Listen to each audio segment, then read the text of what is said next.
Bonjour chers frères et sœurs de l'église de Jésus, nous sommes aujourd'hui le jeudi 9 décembre 2021 et nous allons méditer ensemble 1 Timothée chapitre 5. Dans les deux premiers versets, Paul donne des instructions à son jeune disciple.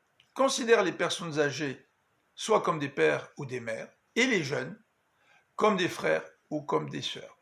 À partir du verset 3, Paul va aborder la question de la place des veuves dans l'église, en disant à Timothée que la communauté doit prendre soin des veuves qui sont réellement dans le besoin. Celles qui ont une famille, c'est leur famille qui doivent en prendre soin.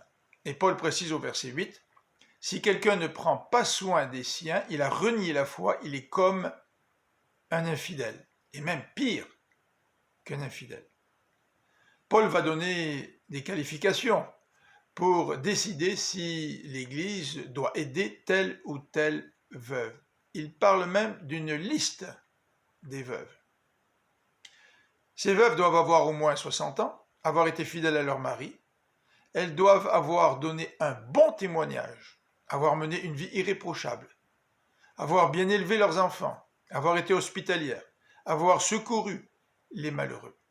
Paul ne recommande pas à Timothée d'inscrire sur ces listes des jeunes veuves, car elles n'ont pas toujours un bon témoignage.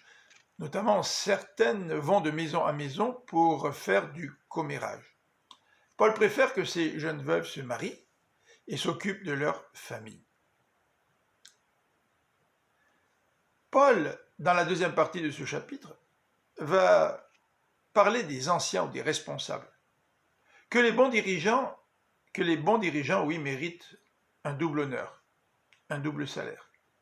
Surtout ceux qui s'occupent à l'enseignement ou de la prédication. Il recommande à Timothée de ne pas accepter des accusations contre un responsable si elle n'est pas appuyée par 2 ou 3 témoins. Et surtout, dit Paul, ne fais pas de parti pris dans l'application de ces règles.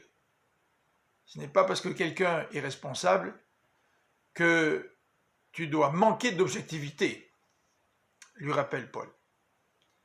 N'impose pas les mains trop précipitamment, car en faisant cela, on peut s'associer au péché d'autrui.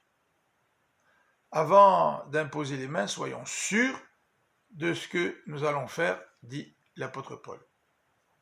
Il recommande aussi à Timothée, au verset 23, de prendre un peu de vin pour son estomac, ça va lui faire du bien. Et il va terminer le chapitre au verset 24 et 25 en remarquant que les fautes et les bonnes actions ne sont pas toujours évidentes. Parfois, elles prendront du temps à se révéler. Nous avons certainement besoin de discernement dans ce cas-là. Je vous souhaite une bonne fin de journée et je vous donne rendez-vous demain pour la suite de notre méditation de cet épître. Que Dieu vous bénisse.